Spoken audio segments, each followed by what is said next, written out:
Vous ne le savez peut-être pas, mais il n'est pas recommandé de consommer le haricot cru parce que cela peut s'avérer toxique. Pourquoi? Tout simplement parce que le haricot cru contient une substance toxique appelée la lectine qui a des propriétés d'émagglutination. Donc cela signifie simplement que lorsque vous allez consommer le haricot cru, la lectine à l'intérieur va faire en sorte que les hématocytes ou les globules rouges de votre sang s'entassent.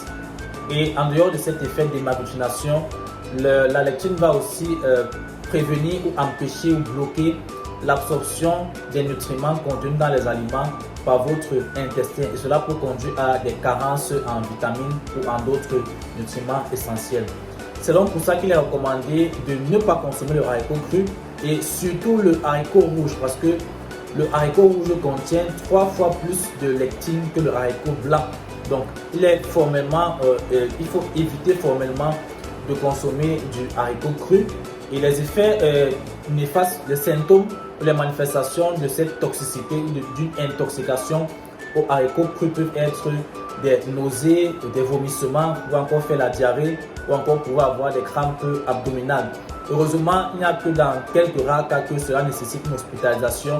Donc, dans la majorité des cas, ces symptômes vont disparaître après quelques heures d'eux-mêmes. Et comment on fait pour éviter de subir cette toxicité? Il est recommandé 2 choses. La première chose, c'est de tremper le haricot. Donc, le fait de tremper le haricot va diminuer cette substance toxique.